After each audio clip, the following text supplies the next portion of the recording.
The October rain pattered against the garage windows as I ran my cloth over the hood of my Highland Green 1967 Shelby GT500. The sound was almost musical, a perfect accompaniment to the Fleetwood Mac playing softly from my workshop speakers. This car represented everything to me, not because it was a collector's dream worth more than my annual salary, but because it was the last gift my grandfather gave me before Alzheimer's took his memories, and eventually, him. Before we jump back in, tell us where you're tuning in from, and if this story touches you, make sure you're subscribed, because tomorrow, I've saved something extra special for you. Still babying that old thing, Becca? My husband Jason leaned against the doorframe, coffee mug in hand, watching me with that half smile I'd fallen in love with 12 years ago. It's not babying. It's called proper maintenance, I replied, stepping back to admire the gleaming paint. Your dad was just asking about it yesterday. I think he's still shocked your grandfather left it to me instead of him. Jason rolled his eyes. Dad will get over it someday. Maybe. Speaking of family, Olivia called, again. I tried not to let my expression change. My sister-in-law Olivia and I had what you might generously call a complicated relationship. Where I was practical, she was ethereal. Where I saved, she spent. Where I planned, she manifested. And where I respected boundaries, Olivia saw only suggestions. What does she want this time? I asked, carefully returning my detailing supplies to their labeled shelves. Another loan for another life-changing opportunity? Jason sighed. The weight of being the middleman between his sister and his wife, evident in the slump of his shoulders. She says she's found this healing retreat in Sedona. Something about crystal alignments and past life regression therapy. She says it's the answer to her anxiety issues. And let me guess, it costs just slightly more than she has? $8,000. But she swears this is different. The last 4 therapists couldn't help, but apparently this guru has special credentials. I turned away, focusing on organizing tools that were already perfectly arranged. Jason, we've been through this. Your sister is 34 years old. She needs to figure out her own finances. The last investment we helped with was that organic mushroom coffee business that never produced a single bag of coffee. I know. But Mom and Dad are considering helping her, Jason said, his voice dropping slightly. Dad mentioned something about the retirement fund. That made me turn around. They can't keep enabling her. Your mom just retired from teaching, and your dad's pension will only stretch so far. Jason nodded, looking tired. I tried telling them that. But you know how they are with Olivia. Ever since her divorce, I understood, even if I disagreed. After Olivia's marriage imploded 3 years ago, the Chen family had closed ranks around her. Every setback was met with support, which would have been admirable if it hadn't crossed into coddling. Meanwhile, my practical suggestions about budgeting and therapy were dismissed as unsympathetic. I'll talk to your mom tomorrow, I promised, locking up the garage. Maybe she can talk some sense into your dad. That retirement fund needs to last them 20 more years, not fund another of Olivia's journeys. The next day, I took lunch at Emma and Lawrence Chen's tidy bungalow in the older part of Portland. Emma had prepared dumplings, her comfort food and peace offering rolled into one. These are delicious, Emma, I said, accepting a second helping. At 68, my mother-in-law maintained the energy of someone 20 years younger, her silver-streaked black hair always impeccably styled, her home always welcoming. Family recipe, she said, beaming. Now, what's on your mind? Jason mentioned you wanted to talk.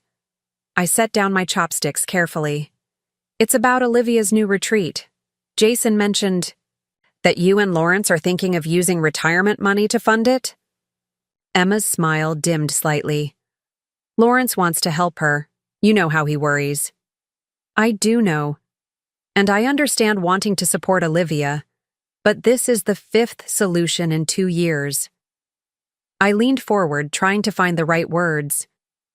Emma, you and Lawrence worked too hard for too long to risk your security on something with no guarantees. What would you have us do? Ignore her when she's in pain? There was an edge to Emma's voice now, the protectiveness that always emerged when Olivia was the subject. Not at all. But maybe help her find a licensed therapist who takes insurance, or help her develop a savings plan so she can pay for these things herself. Take the Shelby, follow the map, find whatever lies at the end of this 50-year-old treasure hunt. Not for any material gain. Matthew assures me there's no actual gold involved, but for the sake of laying to rest an unfulfilled promise. And, perhaps in doing so, you'll create a new legacy for the Shelby, one that honors both its past and its future. Lawrence stared at the map in disbelief. Dad never mentioned any of this. A treasure hunt? A cross-country trip he planned with Mom? Some memories are too precious, too painful to share casually, Dr. Wilson observed. Andrew spoke of it to me only in his final years, when the Alzheimer's made him more reflective about life's missed opportunities. I carefully refolded the letter, processing its unexpected request. So Grandpa Andrew wants me to take the Shelby on this journey, following a 50-year-old map to complete an adventure he and Catherine never got to finish. Not just you. Dr. Wilson corrected gently. Read the last paragraph. I unfolded the letter again, finding the final lines I hadn't yet read aloud. This journey isn't meant to be solitary. The greatest adventures are those shared with those we love. I hope you'll consider including the family, Lawrence, who never knew his mother's adventurous spirit, Emma, who has kept the family anchored through storms, Jason, who has your heart, and Olivia, who is still searching for her path. Together, perhaps you can create something healing from these fragments of the past, something that bridges the divisions I fear may follow my departure. A hushed silence fell over our small group as the implications of Grandpa Andrew's final request sank in. He hadn't just left me his cherished car. He'd crafted a final family mission, a journey designed to bring us together after his death. He knew, Emma said softly. Somehow, despite his illness, he knew there would be conflict over the car. And he created a solution that goes beyond simple ownership, Jason added. A shared purpose that transforms the Shelby from an object of division into a vehicle for connection. Lawrence examined the map with newfound interest. This route crosses through 7 states, following back roads rather than main highways. It would take at least 2 weeks to complete. 2 weeks in the Shelby together? Olivia looked simultaneously intrigued and apprehensive. That would be intense, especially given recent events, I acknowledged, the memory of the car theft still fresh, despite the progress we'd made since. Dr. Wilson observed our reactions with thoughtful attention. Andrew didn't expect this journey to be easy, but he believed it would be worthwhile. A chance to forge new memories with the Shelby while honoring its history. I traced the route on the aging map, noting familiar landmarks and mysterious annotations in Grandpa Andrew's handwriting. Catherine's. View. Midnight jazz. Where time stops. Cryptic references to experiences planned but never realized. What do you think, Becca? Jason asked, his expression open and supportive. Is this something you'd want to do? The question hung in the air, weighted with significance beyond a simple road trip. This was about how we moved forward as a family, about whether we could truly transform the painful episode of the car theft into something constructive and healing. I looked from the map to the gleaming Shelby, then to each member of the Chen family, noting the tentative hope in their expressions. Over the past weeks, we'd begun the difficult work of addressing long-standing family dynamics, of establishing healthier patterns. This journey that Grandpa Andrew had envisioned could be the next step in that process. Challenging, certainly, but potentially transformative. I think, I said slowly, that Grandpa Andrew's final gift wasn't just the Shelby. It was this opportunity to write a new chapter together. So you'll do it? Olivia asked, Lead this family treasure hunt? I nodded, a sense of rightness settling over me. Yes, but not as the leader, as a partner. This is something we need to plan and experience together, as equals. Lawrence extended his hand toward me, a gesture both formal and deeply meaningful, coming from a man who had struggled to accept my place in the family hierarchy. Partners, then, to honor Dad's memory and Mom's missed adventure. As we returned to the gala, the Shelby seemed to gleam with new significance under the venue's elegant lighting. It was no longer just a classic car, no longer just a point of contention or even a cherished inheritance. It had become a vessel for our family's next chapter, a tangible link between past and future. Preparing and narrating this story took us a lot of time, so if you are enjoying it, subscribe to our channel. It means a lot to us. Now back to the story. For a moment, nothing happened. Then I felt a subtle click, and the false bottom of the storage compartment shifted slightly. Now lift from the front edge, Dr. Wilson instructed. As I did so, the false bottom hinged upward, revealing a hidden space beneath.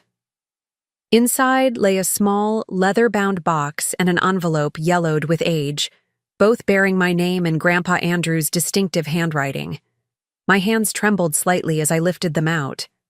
The Chen family gathered closer, their curiosity palpable in the hushed atmosphere. Even Dr. Wilson seemed to be holding his breath as I carefully opened the envelope first, unfolding a letter written in Grandpa Andrew's increasingly unsteady script. "Dear Rebecca," I read aloud, my voice catching slightly on the familiar salutation. "If you're reading this, then several things have transpired as I hoped. First, my Shelby has found its way to you, the person who truly understands its spirit. Second, you have proven yourself worthy of its legacy by protecting it when challenged, as I suspect you might be. And third, Matthew has judged the time right to reveal this final piece of our shared story." I glanced up at Dr. Wilson, who nodded encouragement to continue. "The box contains something I've safeguarded for nearly 50 years, I continued reading. "Something that represents both my greatest adventure and my deepest regret. I entrust it to you now, not just for safekeeping, but for completion. The journey I began, but never finished, deserves an ending. You'll understand when you see what's inside." Lawrence shifted impatiently. "What's in the box, Rebecca?" With careful fingers, I opened the leather case. Inside, nestled in faded velvet, lay an antique compass with a cracked face, a tarnished brass key unlike any car key I'd ever seen, and a hand-drawn map on aging parchment paper. "What on earth?" Emma murmured, peering over my shoulder. I returned to the letter, continuing where I'd left off. The summer of 1969, just 2 years after Catherine and I purchased the Shelby, we planned a cross-country adventure. Not just any road trip, but a treasure hunt of sorts. Matthew will remember, he helped design the clues, back when we were young and thought adventure was life's greatest purpose. Dr. Wilson smiled at the memory. We were inspired by an old legend about a gold prospector who supposedly hid his fortune somewhere in the Rocky Mountains. Complete nonsense, of course. But it gave us an excuse to create an elaborate puzzle for Andrew and Catherine to solve during their honeymoon trip. But we never completed it, I read from the letter. 3 days into our journey, we received news that Catherine's mother had suffered a stroke. We returned home immediately, intending to resume our adventure once family matters were settled. But life intervened, as it often does. Children came, careers demanded attention, and our grand treasure hunt was set aside for someday. I looked up from the letter, meeting Dr. Wilson's gaze. "This is about a road trip they never took?" "Not just a road trip," he clarified. "A journey Andrew regretted postponing until it was too late. Catherine died of cancer when Lawrence was just 12. The adventure they'd planned remained an unfulfilled promise." I returned to the letter, Grandpa Andrew's words taking on new poignancy with this context. "Catherine never got her adventure," I read, emotion thickening my voice. And as the years passed, the map and compass became painful reminders of what we'd postponed until it was too late. But I couldn't bring myself to discard them. These symbols of youthful optimism and deferred dreams. Instead, I hid them in the one place that connected me to both Catherine and that hopeful time, the Shelby. Olivia wiped away a tear. That's why the car meant so much to him. It wasn't just about the vehicle itself. It was his connection to Grandma Catherine, Jason agreed softly. I continued reading. Rebecca, I've observed your spirit over the years we've spent together working on the Shelby. You understand that cars aren't just machines. They're vessels for journeys, for memories, for possibilities. That's why I'm entrusting you with not just the Shelby, but with these artifacts of an adventure unlived. The next words caught in my throat momentarily. My final wish is this: complete the journey Catherine and I never finished. Dr. Wilson smiled, a blend of nostalgia and mischief in his expression. Andrew Chen was my oldest friend, but he was also a man who understood the value of a good story. He wanted his legacy to unfold like chapters in a book, revealing itself, over time, to the right reader. And I'm the right reader? I asked. Indisputably. Your response to the theft of the Shelby confirmed what Andrew always believed about you, that you understood the car's true worth beyond its monetary value. That you would fight for it not out of greed, but out of respect for what it represented. Of course I did, I said, somewhat bewildered. It was Grandpa Andrew's car, our connection. But what does that have to do with this secret you're talking about? Dr. Wilson leaned forward, lowering his voice slightly. The Shelby isn't just a cherished family heirloom or a valuable classic car. It contains something Andrew placed there for safekeeping, something he wanted to ensure went to the person who truly appreciated the vehicle for the right reasons. My heart quickened with anticipation. What did he hide in the car? That, Dr. Wilson said, rising to his feet, is something I think you should discover for yourself, with your family present. After all, Andrew's legacy belongs to all of you, even if the car itself was meant specifically for you. As bewildering as his cryptic approach was, I felt a surge of excitement at the prospect of one final connection to Grandpa Andrew. One last message from beyond the years that had taken him from us. I gathered Jason, Lawrence, Emma, and Olivia, explaining Dr. Wilson's mysterious hint as we followed him back to the Shelby display. The crowd had thinned considerably by now, most guests having moved to the adjacent ballroom where a live band was playing. We had the atrium largely to ourselves as Dr. Wilson led us to stand beside the Highland Green Shelby that had become so central to our family's recent journey. Andrew prepared this car as a time capsule of sorts, Dr. Wilson explained to the assembled Chen family. A repository not just of automotive history, but of personal legacy. Rebecca, as the person he chose to inherit the Shelby, would you like to discover what he left for you? I looked at the gleaming vehicle, suddenly seeing it with new eyes.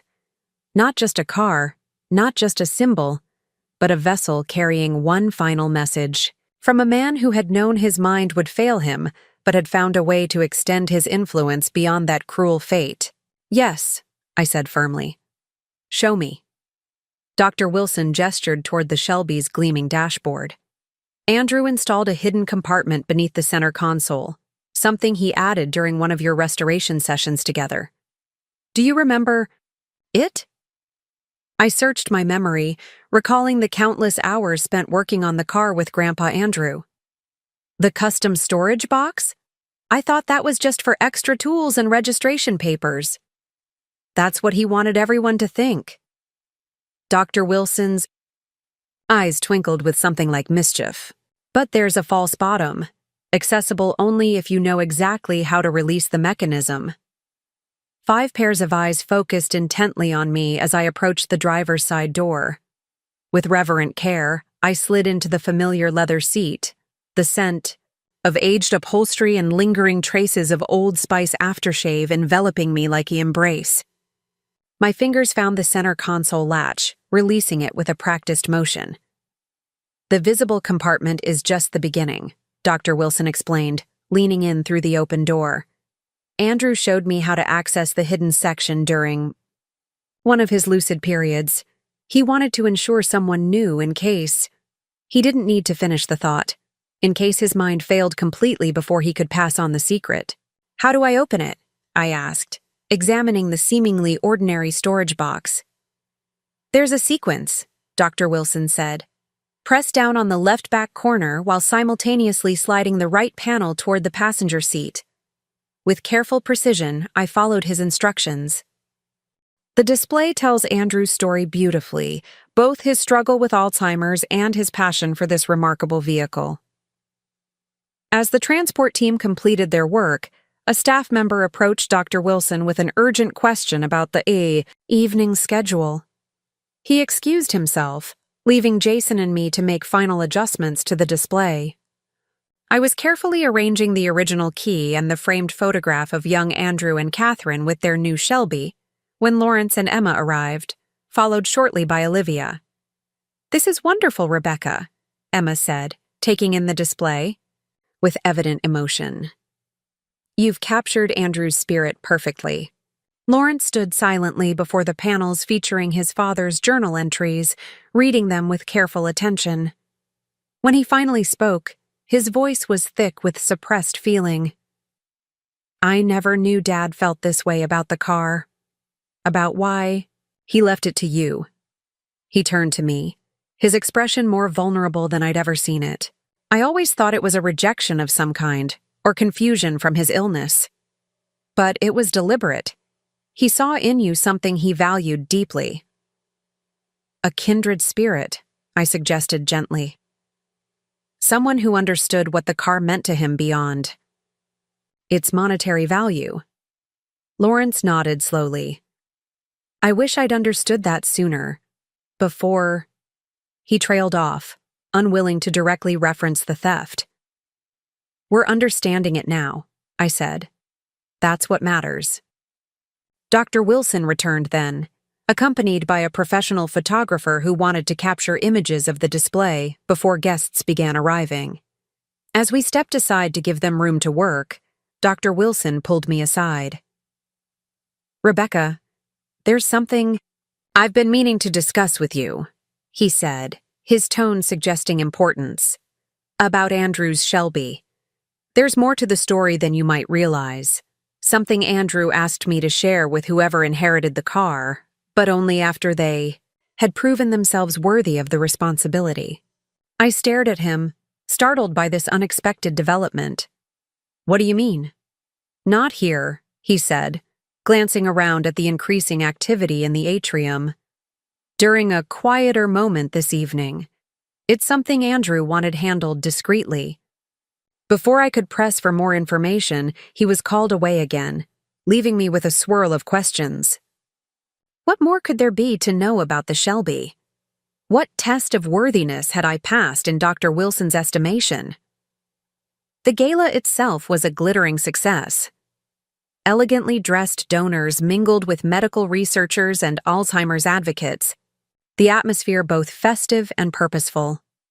The Shelby drew consistent admiration, with many guests pausing to read Andrew's story and examine the vintage photographs. Throughout the evening, I found myself watching Dr. Wilson, wondering about the revelation he had promised. He moved through the crowd with easy confidence, clearly in his element among Portland's medical and philanthropic elite. Several times he caught my gaze across the room, offering a small nod that seemed to say, "Soon." It wasn't until the formal dinner concluded and the event shifted to a more relaxed reception that Dr. Wilson finally approached me, gesturing toward a quiet corner away from the main crowd. "Now we can talk," he said, leading me to a small seating area partially screened by decorative plantings. "About Andrew's final secret."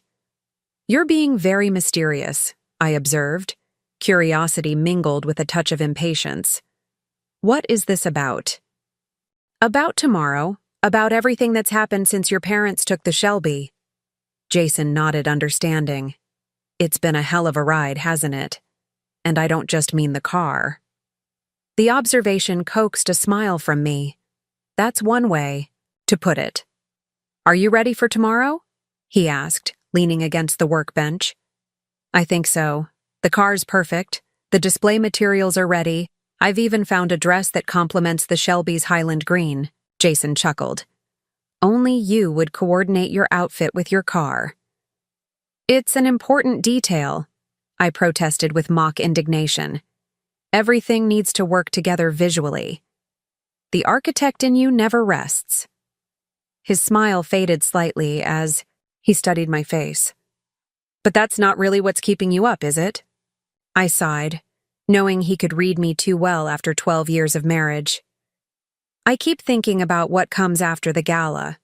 We've all been focused on this event, united by the common goal of honoring Grandpa Andrew. But when it's over, what then? Do we slide back into old patterns? Does the progress we've made evaporate once the immediate crisis has passed? Jason considered the question seriously. I don't think so. At least, not entirely. Something fundamental has shifted, Becca. I see it in Olivia's commitment to her treatment program, in Dad's willingness to keep attending therapy even when it's uncomfortable, in Mom's efforts to stop mediating every conflict. And in us, too. We're communicating more honestly than we have in years. But what if, I began, what if it doesn't last? Jason finished for me. Then we address it. We keep working at it. Family isn't a destination. It's a journey. Isn't that what Dr. Rivera keeps telling us? I smiled despite myself. Using the therapist's words against me. That's fighting dirty. Whatever works. Jason wrapped an arm around my shoulders. Come back to bed. Tomorrow's a big day, and you need some rest. As we turned to leave, I paused for one last look at the Shelby, gleaming under the soft light. Tomorrow it would help raise money for Alzheimer's research, honoring the man who had entrusted it to me and potentially helping others facing the same disease that had taken him from us. It seemed a fitting tribute to Grandpa Andrew's legacy. What I couldn't have known then was that the gala would bring one final revelation, a secret hidden within the Shelby itself that would complete the puzzle of why Andrew Chen had been so adamant about who should inherit his cherished car. The morning of the gala dawned clear and bright, a perfect Portland spring day. The transportation company arrived precisely on schedule to load the Shelby onto a specialized trailer designed for valuable vintage cars. I hovered anxiously as they secured it, double-checking every strap and cushion. Ma'am, we do this for million-dollar vehicles all the time, the lead technician assured me with a patient smile. Your Shelby is in good hands. I know, I acknowledged, slightly embarrassed by my hovering. It's just special. They all are, he agreed, understanding in his eyes. To the right person, a car is never just a car. Jason and I followed the transport vehicle to the gala venue, an elegant glass and steel event center overlooking the river. Dr. Wilson met us in the parking area, dressed impeccably in a charcoal suit that emphasized his distinguished appearance. Rebecca, Jason, thank you for arriving early, he greeted us warmly. We have the Shelby's display area ready, and your memorial materials have been set up exactly as requested. We followed him inside to a spacious atrium already bustling with staff making final preparations for the evening's event. In a place of honor near the center of the room, a platform had been prepared for the Shelby, surrounded by elegantly designed panels featuring the photos and journal excerpts we'd selected. It looks perfect, I breathed, taking in the display, as the transport team carefully maneuvered the Shelby into position. Your design background shows, Dr. Wilson observed approvingly. Close isn't the same as healthy, Dr. Rivera countered calmly. From what you've described, the closeness in your family has often come at the expense of individual autonomy and honest expression of feelings. It was a challenging session with moments of defensiveness and tension, but also surprising vulnerability. Emma spoke about her fear of family conflict that had led her to enable harmful patterns, rather than address them directly. Lawrence acknowledged his difficulty accepting that his father had chosen to leave the Shelby to me, a non-blood relative, rather than to him or Jason. I felt passed over, he admitted reluctantly, as though Dad didn't trust me with something that mattered to him. Did you ever talk to your father about the car? Dr. Rivera asked. About what it meant to him? Lawrence looked down at his hands. Not really. Cars were never my interest. I was focused on the business, on practical matters. Perhaps the car went to Rebecca precisely because she did have those conversations with your father, Dr. Rivera suggested gently. Not as a rejection of you, but as a recognition of the particular connection they shared. By the end of the session, no magical transformation had occurred, but something had shifted. We'd begun to name the dynamics that had plagued the family for years, to acknowledge the patterns that had culminated in the theft of the Shelby. It was a start. As the gala approached, I spent increasingly more time with the Shelby, ensuring it was in perfect condition for the event.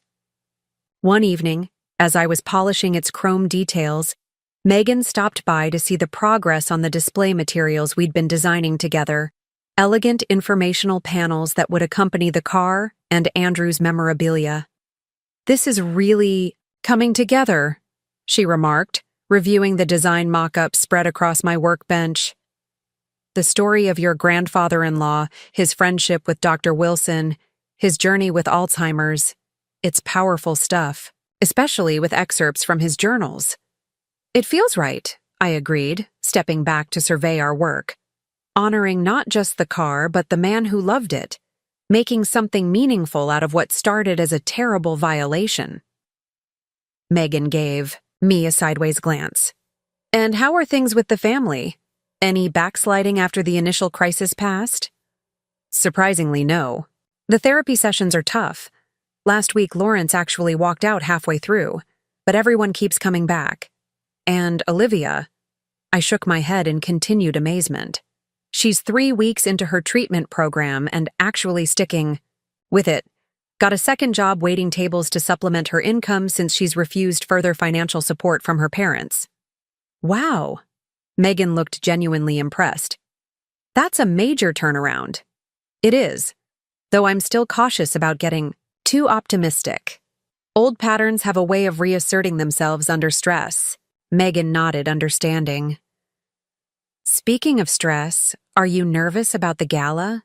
It's a high-profile event from what you've said. A little, I admitted. Dr. Wilson mentioned there will be press coverage, major donors, medical researchers. Not my usual crowd. You'll be fine, Megan assured me. Just focus on what matters, honoring Andrew and supporting research that might help others facing the same battle he did. The night before the gala, I couldn't sleep. After tossing and turning for an hour, I slipped out of bed, pulled on a robe, and padded down to the garage.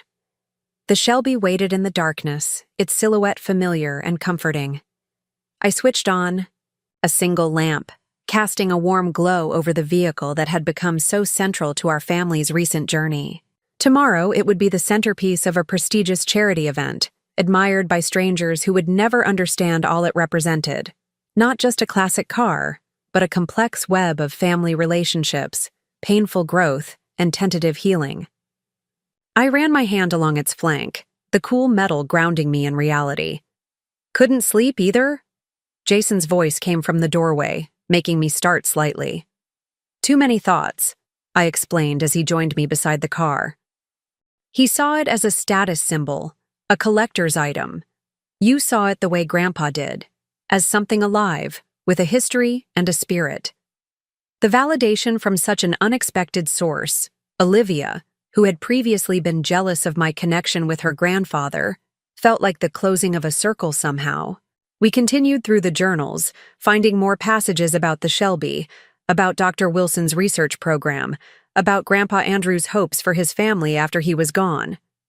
In one particularly poignant entry, he wrote about his concerns for Olivia, recognizing her struggle to find purpose and stability, concerns that proved tragically prescient in the years following his death.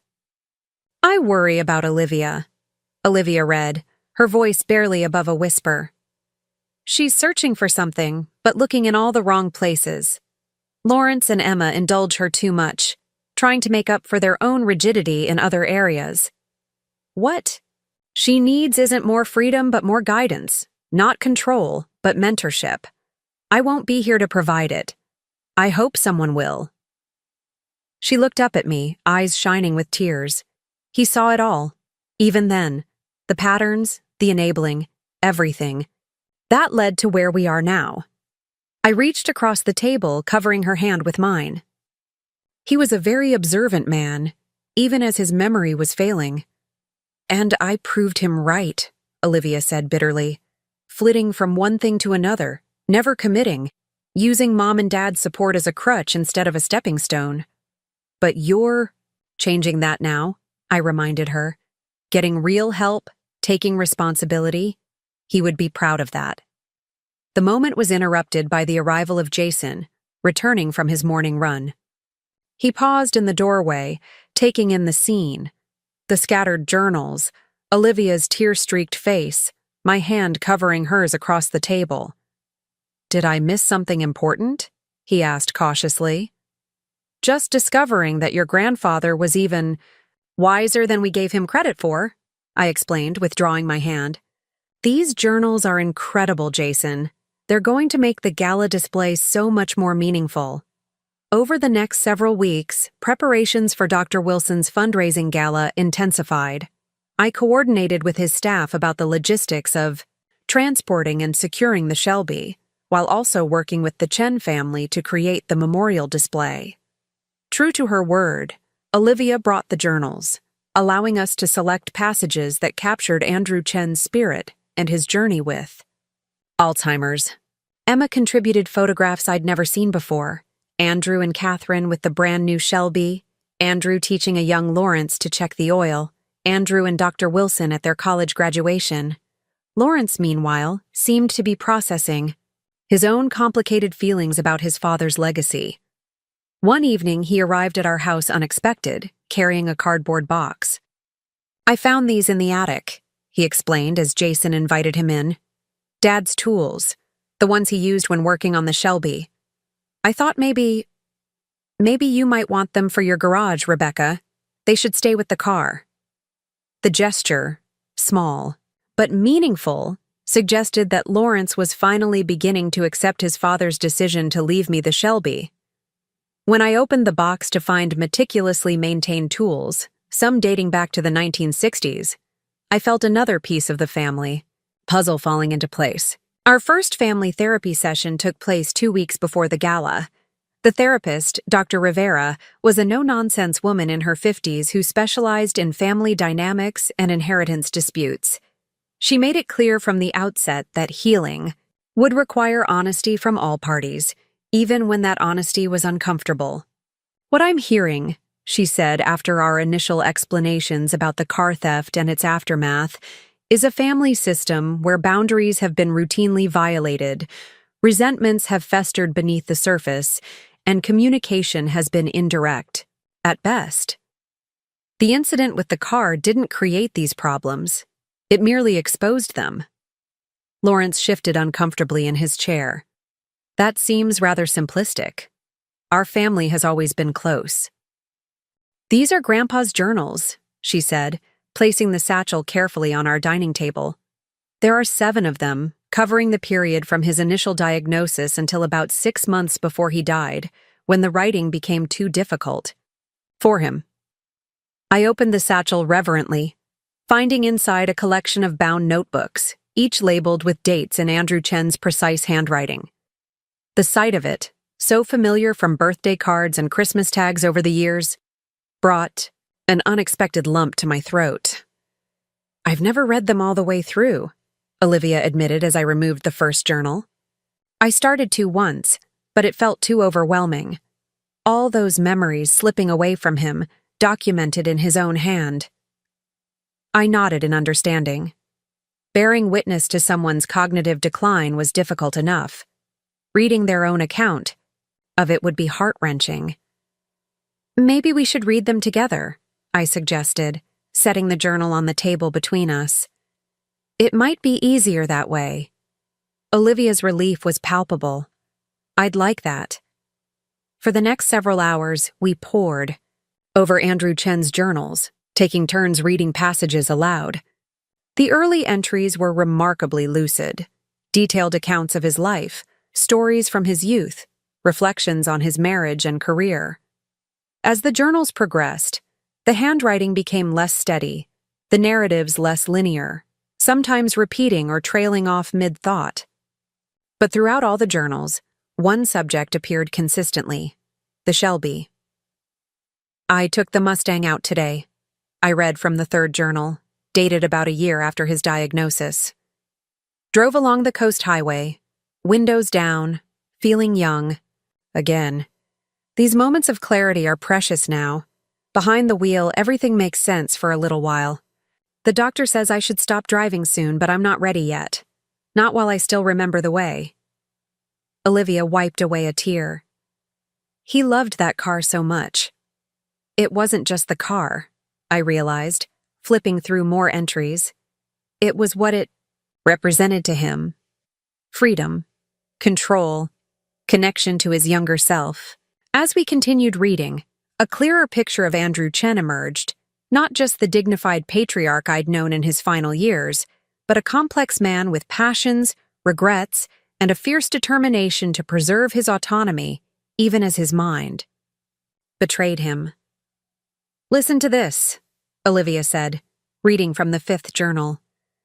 Matthew visited today, brought pictures from college that sparked memories I thought I'd lost. He's working on new treatments that won't help me, but might help others someday. I've decided to participate in his study. Not for myself, it's too late for that, but for future generations. If my failing mind can provide any insights, then some good will come from this cruel disease. That sounds like the grandpa I knew, I said softly. Always thinking of others, even when facing his own struggles. Olivia nodded, turning the page. Oh, she exclaimed suddenly. Becca, look at this. She pushed the journal toward me, pointing to a passage written in increasingly shaky handwriting. Decided today what will happen to the Shelby, I read aloud. Lawrence expects it, of course, his birthright as he sees it. But Lawrence never understood that car, never felt its soul. Jason appreciates it, but doesn't love it the way it deserves. But Rebecca, she sees beneath the surface. When we work, on the engine together, I see in her eyes the same joy I felt when Catherine and I first drove it home. The Shelby will go to Rebecca. Lawrence won't understand, but perhaps someday he'll see that legacy isn't about bloodlines, but about passion. I set the journal down, momentarily overcome. Here was confirmation, in Grandpa Andrew's own words, of what I'd always believed but sometimes doubted during family tensions, that he had genuinely wanted me to have the Shelby, not out of some arbitrary decision or confusion caused by his illness, but because he recognized a kindred spirit. He was right, Olivia said quietly, about all of it. Dad never understood the car the way you do. I want to restore the original key and have the photograph professionally preserved and framed, I explained to the attentive Chen family gathered in our living room. Then I'd like to create a display for both at Dr. Wilson's gala alongside the Shelby, not just showcasing the car, but telling Grandpa Andrew's story, his college friendship with Dr. Wilson, his struggle with Alzheimer's, his participation in the research program, making it personal. Lawrence nodded slowly, emotion flickering across his usually stoic features.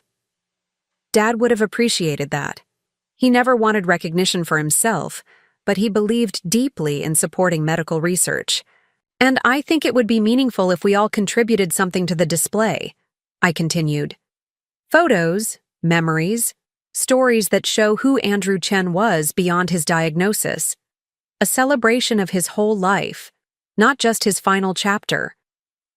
That's a beautiful idea, Becca, Emma said, her eyes glistening. I have several albums from the early years of our marriage, when Lawrence's parents would visit. There might be more photos of Andrew with the Shelby. As we discussed the possibilities for the memorial display, the atmosphere in the room shifted subtly. The tension that had dominated the evening began to dissipate, replaced by a collaborative energy I hadn't felt with my in-laws in years, perhaps ever. For the first time, we were united by a common purpose that transcended old resentments and family dynamics. "I might have something to contribute as well," Olivia said hesitantly. Grandpa kept journals. When he was first diagnosed, he started writing down memories, afraid he'd lose them. He gave them to me to keep safe. I stared at her in surprise. "He kept journals? You never mentioned them." A flush crept up Olivia's neck. "I know. It was another thing I kept to myself, like the key. I think I was hoarding pieces of him, trying to claim some special connection since you had the car." She looked down, fingers twisting together in her lap. It wasn't right. The journals belonged to all of us. "Would you be willing to share excerpts for the display?" I asked, carefully keeping any hint of accusation from my tone. Olivia nodded. "I'll bring them over this weekend. We can go through them together if you'd like." The offer of collaboration, of sharing something she'd kept private for years, felt like another small but significant breakthrough. As the evening concluded and goodbyes were exchanged, I found myself experiencing an emotion I hadn't expected. Cautious hope. Not just for the success of the gala display, but for the possibility of a healthier family dynamic moving forward. After the Chen family departed, Jason helped me finish cleaning up, a contemplative silence between us as we loaded the last dishes into the dishwasher. "That went better than expected," he observed finally, wiping down the countertop. "It did." I agreed, still somewhat surprised by the fact. Though I'm reserving judgment until we've actually made it through a few therapy sessions. Good intentions in the aftermath of a crisis are one thing, sustained change is another. Jason smiled, faintly, always the pragmatist. But I saw something different tonight, especially in Olivia. She seemed present, engaged, not just performing remorse to get what she wants. I noticed that too. I leaned against the refrigerator, considering. She told me something in the kitchen when we were clearing dishes. She's planning to refuse further financial support from your parents. Got a job to support herself through the treatment program. Jason's eyebrows shot up. Seriously? That doesn't sound like Livy at all. I know. That's why I'm cautiously optimistic it might be real change this time. I pushed off from the refrigerator, suddenly tired. But we've got a lot of work ahead if we're going to pull this gala display together in time. And then there's the family. Therapy to organize. One day at a time, Jason reminded me gently. Tonight was a good start. The following Saturday, Olivia arrived at our house carrying a weathered leather satchel. Her typically flamboyant style was subdued again. Jeans, a simple blouse, hair pulled back in a practical ponytail. The change in her appearance was subtle, but noticeable, as though she were shedding an elaborate costume she'd worn for years. The complexity of his character, containing both responsibility and rebellion, seemed suddenly significant in a family struggling with those very tensions. When dinner concluded, Olivia helped me clear the plates while Jason made coffee. In knowing the relative privacy of the kitchen, she spoke in a low voice so her parents couldn't overhear. "I need to tell you something else," she said, rinsing a plate with unusual thoroughness. "Something I haven't told Mom and Dad yet." I paused in loading the dishwasher, wary of yet another revelation. "What is it?" "I've decided not to take any more financial support from them," Olivia said, her focus on the dishes unwavering. "I got a job, nothing glamorous. Just admin work at a wellness center near the treatment program. Between that and my savings from the divorce settlement, I can support myself through recovery. It's time I actually stood on my own." The declaration was so unexpected I nearly dropped the casserole dish I was holding. "Olivia, that's huge. Have you thought it through?" She nodded, finally looking up at me. "For years I've been trying. To fix myself by running away, to retreats, to quick fix programs, to anywhere but the reality of my life. I've used Mom and Dad's money to fund the escapes, because it was easier than facing what's actually broken in me. Her voice hitched slightly. But watching what they were willing to do for me, stealing your car, risking legal consequences, it was like seeing my own selfishness reflected back at me. I can't keep doing that to them, or to myself. I studied my sister-in-law's face, searching for signs of the manipulation I'd grown accustomed to detecting. But all I saw was exhaustion, determination, and something that looked remarkably like hope. They won't make it easy for you, I warned. They're used to being needed. I know, Olivia agreed ruefully. That's why I haven't told them yet. I thought maybe you could help me figure out how. You've always been better at setting boundaries with them than I have. The request for help, genuine, humble, without emotional leverage, was perhaps the strongest evidence yet that something had fundamentally shifted in Olivia.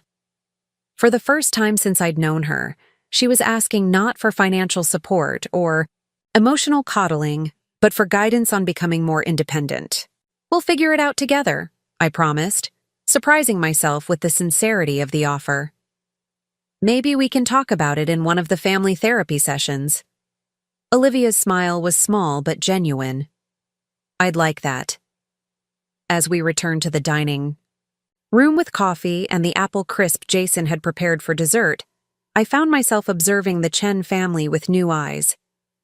Lawrence, whose authoritative demeanor had always intimidated me slightly, now appeared vulnerable in his efforts to make amends. Emma, typically the family mediator who smoothed over conflicts without addressing their roots, seemed more willing to acknowledge difficult truths. And Olivia, whose self-absorption had driven so much family dysfunction, was showing the first, real signs of maturity and self-awareness I'd witnessed in 15 years of knowing her. People can surprise you, Megan had said. The Chen family was certainly proving her right. After dessert, as the evening drew to a close, I excused myself, briefly to retrieve something from the garage. When I returned, I was carrying the original Shelby key and the photograph Olivia had returned to me. I've been thinking about what to do with these, I said, placing them on the coffee table where everyone could see. And I've made a decision. I hope you'll all support. 4 pairs of eyes watched me intently as I outlined my plan, a plan that had come to me gradually throughout the evening, a way to honor Grandpa Andrew's legacy while helping the family move forward. What none of us could have anticipated was how this decision would become the cornerstone of a transformed family dynamic, or how the upcoming gala would bring revelations about Grandpa Andrew that would challenge everything we thought we knew about him, his cherished Shelby, and his final wishes for the family he left behind. That's why I wanted to come tonight, even though I was terrified you wouldn't want me here, to let you know I'm actually getting real help this time. I opened the bag cautiously, finding inside a framed certificate of enrollment in a structured, outpatient program at the same medical center where Dr. Wilson worked. He offered me a partial scholarship because of Grandpa's participation in their Alzheimer's research, Olivia explained. It's not a quick fix or a magical solution. It's 20 hours a week of actual work. Cognitive behavioral therapy, Group E. Sessions.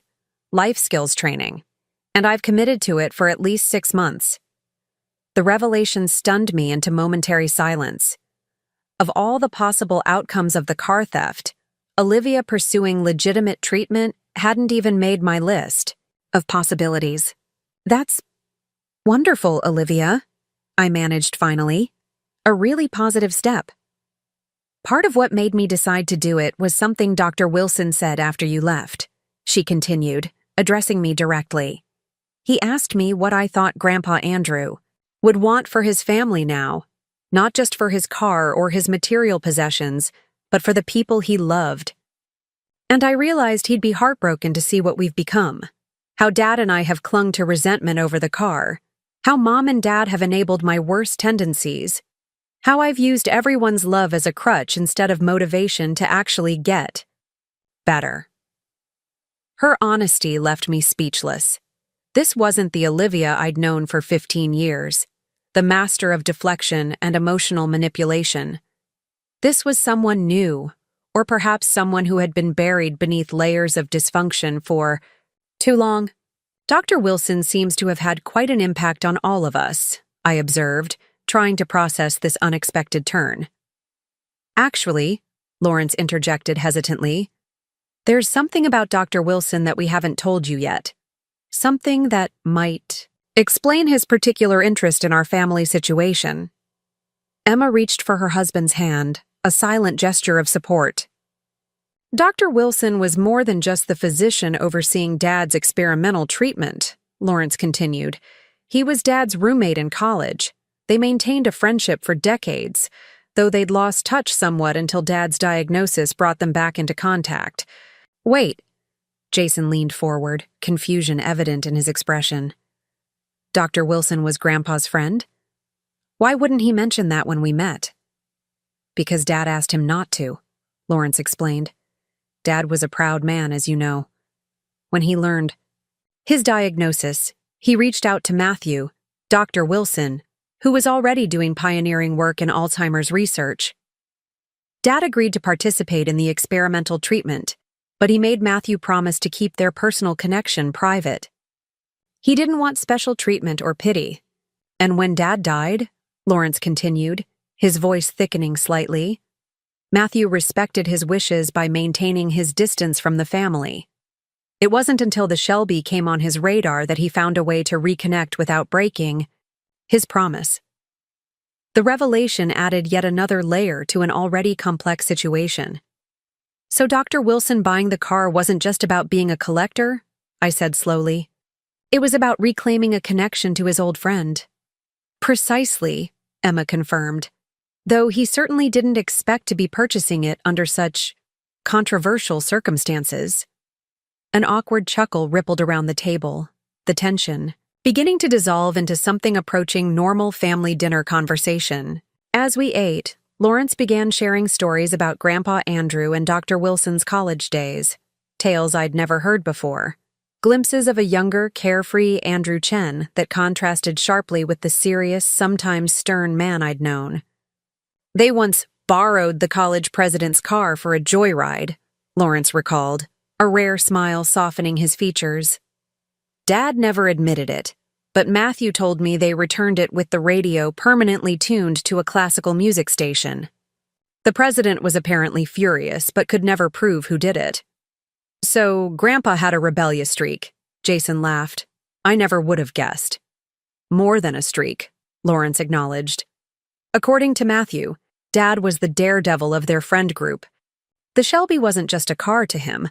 It was a symbol of that free-spirited youth, even as he became the responsible family patriarch we all knew. As Lawrence spoke, I found myself reevaluating my understanding of Grandpa Andrew.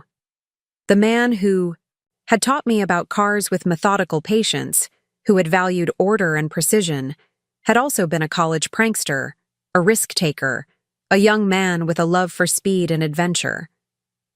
Olivia perched on the edge of the sofa as though prepared to flee at any moment. Only when we were seated around the dining table, plates of steaming lasagna before us, did Jason clear his throat and address the elephant in the room. Becca and I have been talking a lot about what happened with the Shelby and what it means for our family moving forward, he began. We've made some decisions we'd like to share with you. All eyes turned to me expectantly. I set down my fork, the food, untouched.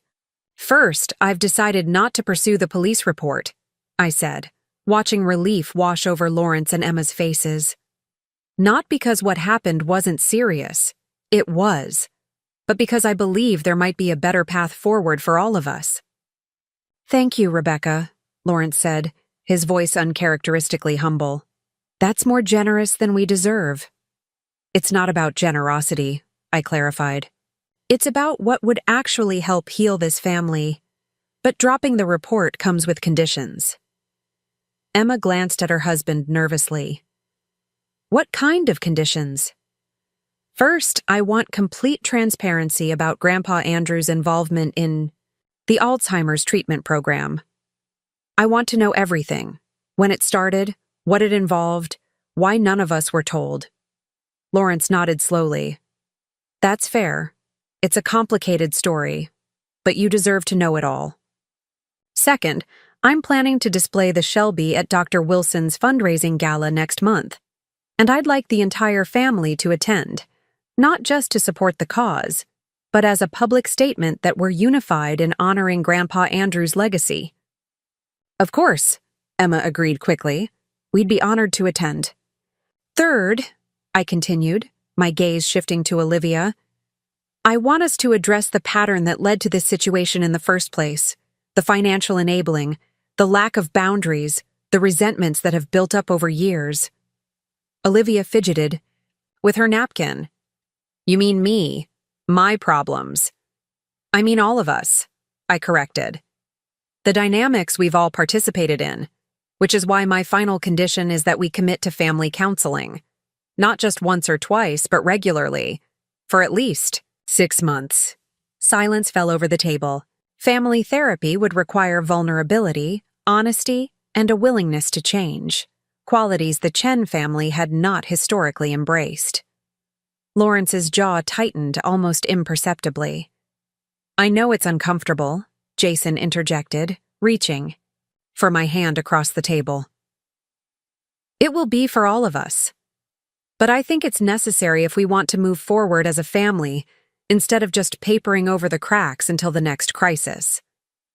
I'll do it, Olivia said suddenly, her voice stronger than I'd heard it in days. I need it. We all do. Emma reached for her daughter's hand. If Olivia is willing, then I am too. All eyes turned to Lawrence, the traditional patriarch whose approval had always been the family's North Star. He sat motionless for a long moment, his expression unreadable. Then, with a deep sigh that seemed to deflate his usually commanding presence, he nodded. You're right, he admitted, the words clearly difficult for him. What happened with the car? It wasn't just a mistake. It was the culmination of patterns we've allowed to become entrenched. If therapy is what it takes to repair the damage, then I'll participate. The knot of tension I'd been carrying loosened slightly. It wasn't forgiveness, not yet, but it was a step toward something new. Thank you, I said simply. As Jason began to serve the salad, Olivia cleared her throat. I have something I'd like to say, if that's okay? I nodded, curious despite my lingering wariness. First, I want to apologize again, not just for my role in what happened with the Shelby, but for everything leading up to it. The constant drama, the financial drain, the emotional manipulation. Olivia's voice wavered but remained steady. After you left the car club, I had a long talk with Dr. Wilson. He suggested I might benefit from a different kind of program than the retreat in Sedona. What kind of program? Jason asked. An actual, evidence-based treatment program for anxiety and depression, combined with financial counseling. Olivia reached for the gift bag she'd brought, placing it on the table. I've already had my first evaluation. The thoughtfulness of the gesture warmed me. Thank you. And thank you for agreeing to the family dinner tomorrow. I know it won't be easy. What are you planning to say to them? He asked cautiously. I served myself a portion of curry chicken before answering. I'm going to propose a deal. I'll drop the police report and agree to showcase the Shelby at Dr. Wilson's gala, but only under certain conditions. What kind of conditions? That's what I want to discuss with you tonight. I met his gaze directly. Because they involve all of us making changes, Jason, not just your parents and Olivia. He nodded slowly, understanding dawning in his eyes. You mean how I've handled the situation over the years, being caught in the middle, not setting clear boundaries, and how I've handled it too, I admitted. Always playing the practical villain, keeping score, holding on to resentments. Neither approach has been particularly effective at creating a healthy family dynamic. We spent the evening outlining what we needed from the Chen family moving forward, but also what we were willing to commit to ourselves. It was the most honest conversation we'd had in years about the strains my in-laws had placed on our marriage, and for the first time, I felt Jason truly hearing my concerns without immediately jumping to his family's defense. By the time we went to bed, we had a framework for tomorrow's conversation. Not perfect, but a starting point at least. As I drifted toward sleep, I found myself wondering whether Olivia would actually show up, whether Lawrence could humble himself enough to have this discussion, whether anything would really change. The next day passed in a blur of preparation. Jason left work early to clean the house while I stopped at the grocery store for ingredients. We'd decided against another takeout meal. This conversation called for something homemade, something that required care and attention. I chose to make my grandmother's lasagna recipe, a dish I'd learned as a teenager and perfected over the years.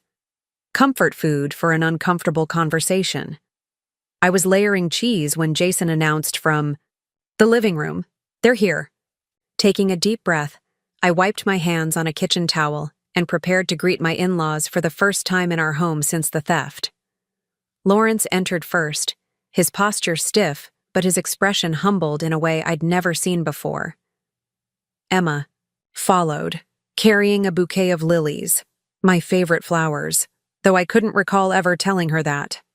"These are for you," she said softly, extending the arrangement. A small gesture, but we wanted to bring something. "Thank you."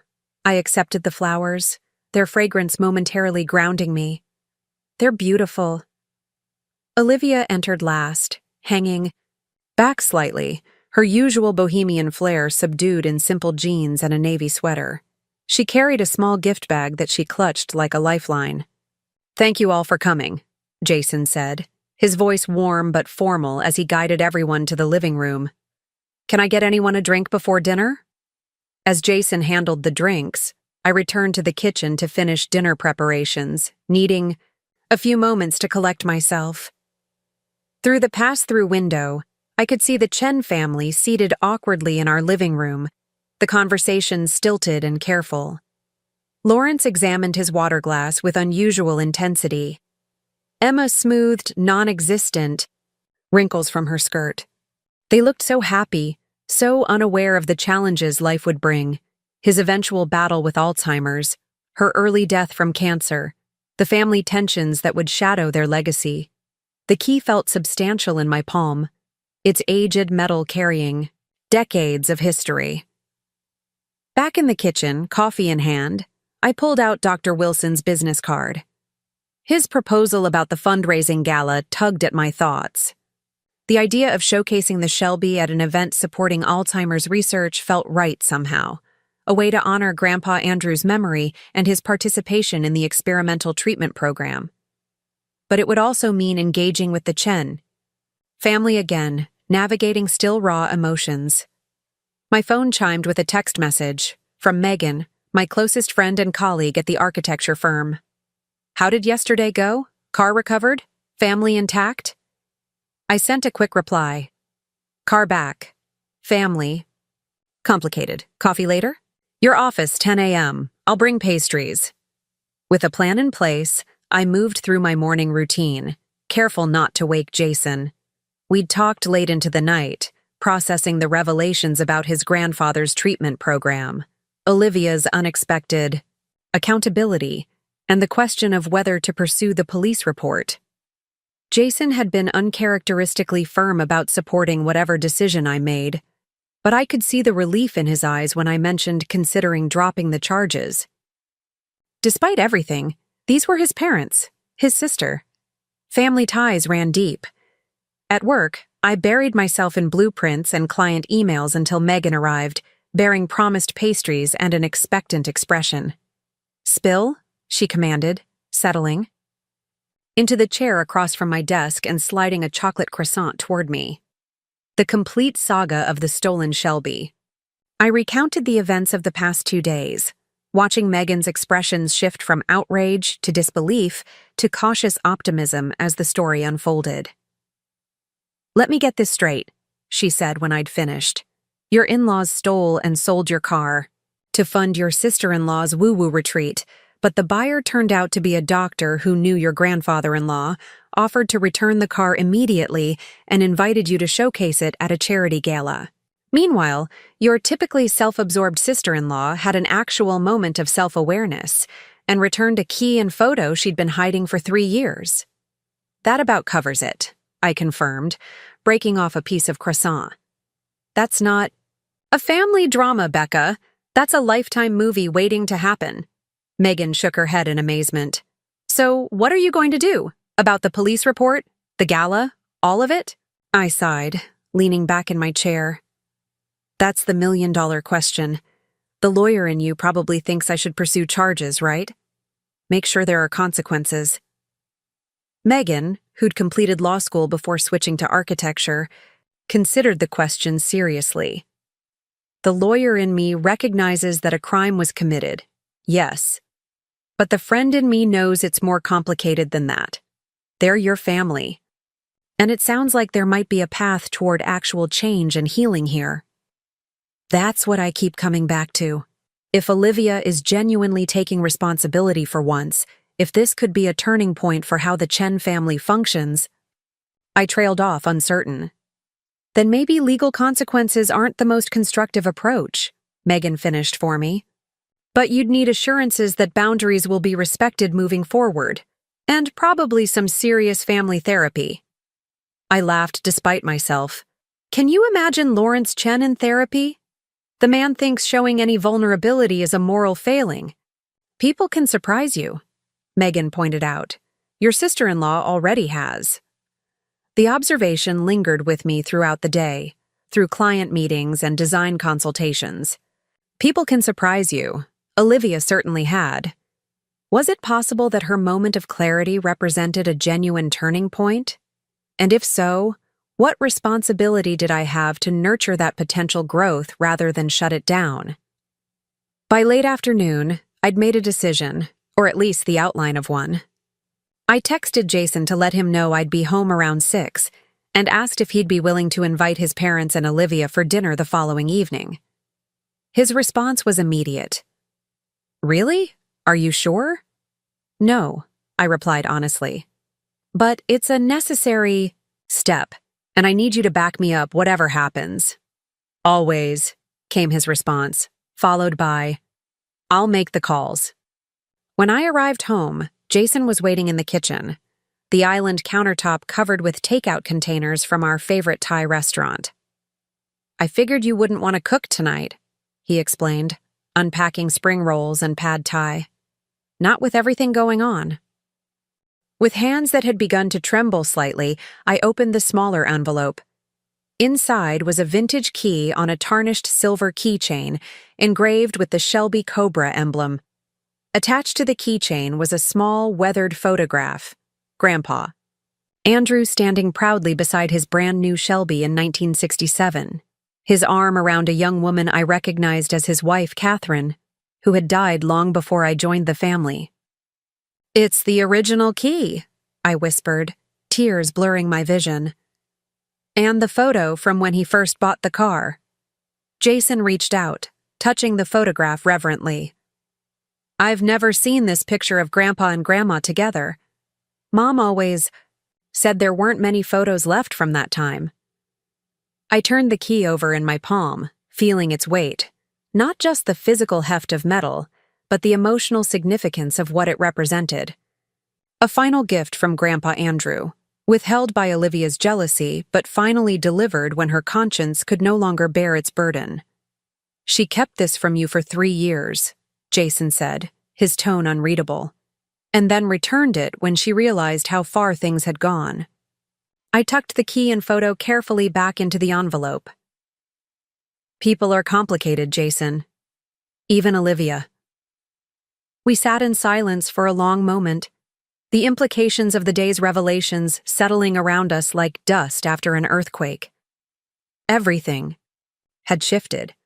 My relationship with my in-laws, my understanding of Olivia, even my connection to Grandpa Andrew's memory had acquired new dimensions. What are you thinking? Jason finally asked, his voice gentle. I looked out the window to where the Shelby sat in our driveway, its presence both a comfort and a reminder of how quickly what we value can be taken. I'm thinking about legacy, I said slowly. About what we leave behind and why.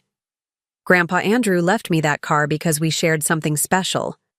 He participated in an experimental treatment program, possibly knowing it wouldn't save him, because he wanted to contribute to something bigger than himself. And now Dr. Wilson wants to use the Shelby to help raise funds for Alzheimer's research. I turned back to Jason. Maybe there's a way forward that honors all of that. You're considering the gala, then? I'm considering a lot of things. I picked up the teacup, drawing comfort from its warmth between my palms. Including what it means to truly forgive. Jason reached across the table, covering my hand with his. Whatever you decide, I'm with you. Not split down the middle, not caught between loyalties. With you. For the first time since discovering the empty garage, I felt the constriction in my chest begin to truly ease. The path forward wasn't yet clear, but at least I knew I wouldn't be walking it alone. What I couldn't have known then was that Olivia's unexpected moment of accountability wasn't a temporary aberration, but the beginning of a transformation that would reshape our entire family dynamic. And that the Shelby, my beloved connection, to Grandpa Andrew, would become the catalyst for healing rifts I had thought were beyond repair. The morning after retrieving the Shelby, I woke early, my mind still processing the whirlwind of emotions and revelations from the previous day. Jason slept soundly beside me, his breathing deep and even in the gray dawn light filtering through our curtains. I slipped quietly from bed, pulled on a robe, and padded downstairs to the kitchen. As coffee brewed, I found myself drawn to the garage, opening the connecting door with a sense of reassurance I hadn't expected to feel so strongly. There it sat in the weak morning light, the Highland green Shelby, exactly where it belonged. I ran my hand along its flank, the cool metal grounding me in reality. Yesterday hadn't been a dream. The car was back, and with it, complications I was still trying to untangle. I retrieved the original key and photograph from where I'd placed them on my workbench, studying the image of young Andrew Chen and his wife. "You got it back," he said, the word somewhere between a statement and a question. "I did," I confirmed, patting the hood affectionately. "No thanks to your family." He winced, but didn't argue the point. "What happened?" Dad texted that everything was resolved, but wouldn't elaborate. I walked past him into the house, dropping my keys on the entryway table with deliberate casualness. Dr. Wilson turned out to be surprisingly decent. He returned the car as soon as he saw the documentation proving it was legally mine. He's actually a neurologist who worked with your grandfather during his Alzheimer's treatment. "Wait, what?" Jason followed me into the kitchen, confusion evident. "Grandpa was in some kind of treatment program?" "Apparently." I filled the electric kettle, craving the comfort of tea after the emotional marathon of the day. "Your father never thought to mention that to us, just like he never bothered to check who actually owned the Shelby before selling it out from under me." Jason ran a hand through his hair. "I know they messed up, Becca, but don't." I turned to face him, kettle forgotten. "Don't defend them right now, Jason. Not after what they did." "I wasn't going to," he said, his voice dropping. "I was going to ask if you're pressing charges." The question hung between us, heavy with implications. Filing charges would create a permanent rift in the family, possibly estranging Jason from his parents. Not filing charges might suggest that what they did was somehow forgivable, setting a precedent for future boundary violations. "I haven't decided," I answered honestly. "There's more to consider now." "What do you mean?"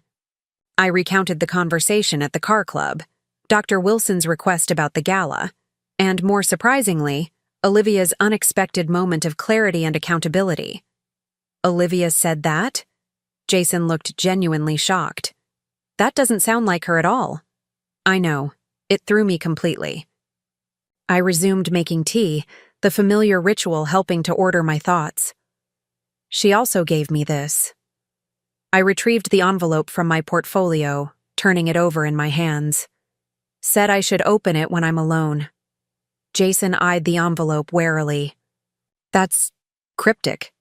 Your sister has always had a flair for the dramatic. Despite everything, a small smile tugged at my lips. But this felt different. She seemed different. Do you want me to leave so you can open it? I considered the question, weighing our strained connection against 12 years of partnership. No, I decided. Stay. Whatever this is, we should face it together. With careful movements, I broke the seal and opened the envelope. Inside was a folded letter and another, smaller envelope that felt stiff, as though it contained something more substantial than paper. I removed the letter. First, unfolding a single sheet covered in Olivia's distinctive flowing handwriting. Dear Becca, I read aloud, by the time you read this, I'll be in Sedona, starting another journey that we both know won't fix what's really broken in me. But before I go, there's something I need to return to you. Something I've kept for selfish reasons for far too long. I paused, glancing at Jason, who looked as mystified as I felt. The day Grandpa Andrew died, I continued reading. I was alone with him for about 20 minutes before the rest of the family arrived at the hospice center. He was lucid, one of those brief windows of clarity that sometimes happens near the end. He gave me this and made me promise to give it to you. But I was jealous. Jealous of the bond you shared with him. Jealous of how he trusted you with his precious car when he barely remembered my name half the time. So I kept it, telling myself I'd give it to you eventually. 3 years later, I still haven't found the courage. But watching what my self-absorption has driven my parents to do makes me realize it's time to finally honor his wishes. I'm sorry. Becca, not just for this, but for everything. Maybe someday I'll find the strength to tell you in person. Olivia. Adults who have never said no to me, Olivia countered, even when you should have. The dynamic unfolding before me was so unexpected, I hardly knew how to respond. For years, the family pattern had been set. Olivia needed, the Chen parents provided, Jason mediated, and I was the pragmatic outsider suggesting responsible alternatives that no one wanted to hear. Now somehow, the pattern was fracturing before my eyes. A knock at the door interrupted the moment. Dr. Wilson's assistant informed us that the Shelby had been brought around to the front entrance, with all paperwork updated to reflect the voided sale. Reality reasserted itself, grounding us back in the practical aftermath of the situation. I need time to think, I said, rising from my chair and gathering my documents. About the police report, about the gala, about everything. Of course, Lawrence nodded, his usual authoritative demeanor subdued. We understand. As I moved toward the door, Olivia stepped into my path. Becca, wait, there's something else. She reached into her purse and extracted an envelope, holding it out to me with trembling fingers. I was going to mail this to you after I left for Sedona, but since that's not happening now... Cautiously, I accepted the envelope. What is this? Open it when you're alone, she said softly. It's something I should have given you a long time ago. The weight of the envelope felt disproportionate to its size, as though it contained more than just paper. I slipped it into my portfolio without further comment, nodded a stiff farewell to my in-laws, and followed the assistant down to the front entrance. And there it was, my Highland green Shelby, gleaming in the midday sun, appearing completely unharmed by its brief detour. The sight of it loosened something in my chest, a knot of anxiety I'd been carrying since opening that empty garage door. Dr. Wilson stood beside it, key extended toward me. She's a remarkable vehicle, he said as I approached. Your grandfather had exquisite taste and clearly maintained it meticulously. We maintained it together, I corrected gently, accepting the key. It was our project. He smiled, understanding in his eyes. Those shared projects are often where the deepest connections form. My father and I restored a '57 Thunderbird when I was in high school. Those memories sustained me through his own battle with cancer years later. "I'm sorry about your father," I said, feeling a kinship with this stranger I hadn't anticipated. "Life and loss are intertwined," he replied philosophically. "But what we build together remains. Think about the gala, Ms. Mitchell. Not for me, but for the legacy of what you and Andrew created together." As he walked away, I ran my hand along the Shelby's flank, reconnecting with its solid presence. The metal was warm from the sun, the familiar curves precisely as they should be. I slid into the driver's seat, inhaling the scent of aged leather, and the faint trace of the Old Spice aftershave Grandpa Andrew had always worn. Against all odds, it felt like coming home. The drive back to my house was therapeutic, the Shelby's powerful engine rumbling beneath me, the stick shift solid in my palm as I navigated through Portland's afternoon traffic. With each mile, the anxiety and betrayal of the past 24 hours began to recede, replaced by questions about what would happen next. The confrontation at the car club had resolved one crisis, but opened up several others. Jason was waiting on the front porch when I pulled into our driveway, leaping to his feet as the distinctive sound of the Shelby's engine announced my arrival. His face was a study in relief and apprehension as I parked and exited the car. "He did?" "Yes. He mentioned a young woman who understood the soul of his Shelby. Not just the mechanics, he said, but the heart of the machine. I believe his exact words were, 'Some people see cars as objects, but she sees them as stories, with engines.'" Tears pricked at my eyes as the words resonated with a conversation I'd had with Grandpa Andrew years ago, one of our last lucid exchanges before the disease stole him away completely. I'd forgotten that specific phrasing until this moment, hearing it echoed back to me by a stranger. "Thank you for telling me that," I managed, my voice thick with emotion. Dr. Wilson nodded, a gesture somehow both professional and compassionate. "I'll have the car brought around whenever you're ready, and here's my card, for when you've decided about the gala." As he excused himself to make arrangements for the car's return, an uncomfortable silence descended upon the remaining four of us. Lawrence cleared his throat several times, clearly searching for words, while Emma examined her wedding ring with unusual intensity. Olivia continued her study of the table grain, her fingers fidgeting with the pendant around her neck, a nervous habit since childhood. "I suppose we should discuss what happens now," Lawrence finally said. "What happens," I replied evenly, "is that I take my car home.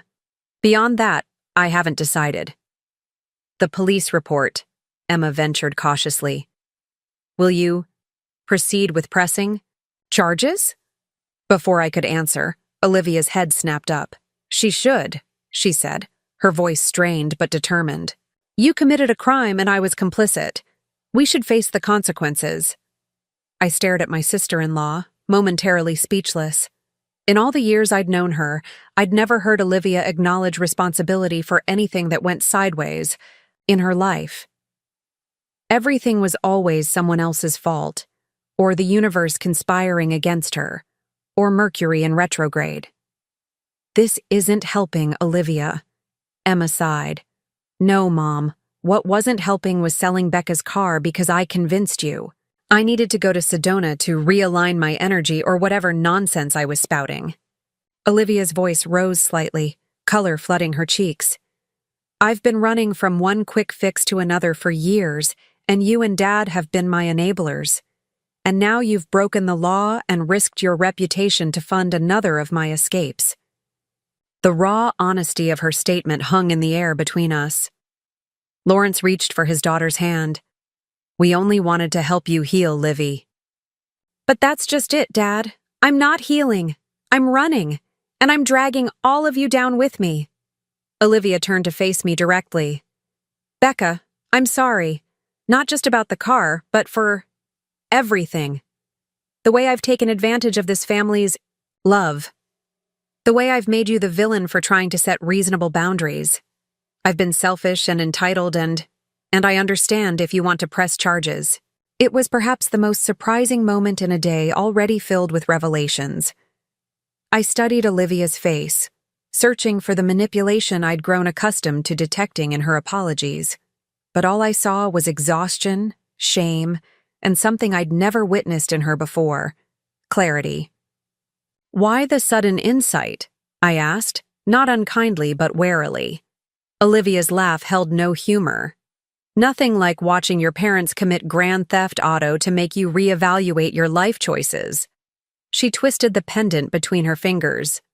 "But, honestly, it's been coming for a while. Each new solution works for less and less time. Each retreat leaves me more empty when I return. And yesterday, when Dad called to tell me what they'd done for me, I felt sick. Actually, physically, sick at what I'd driven them to."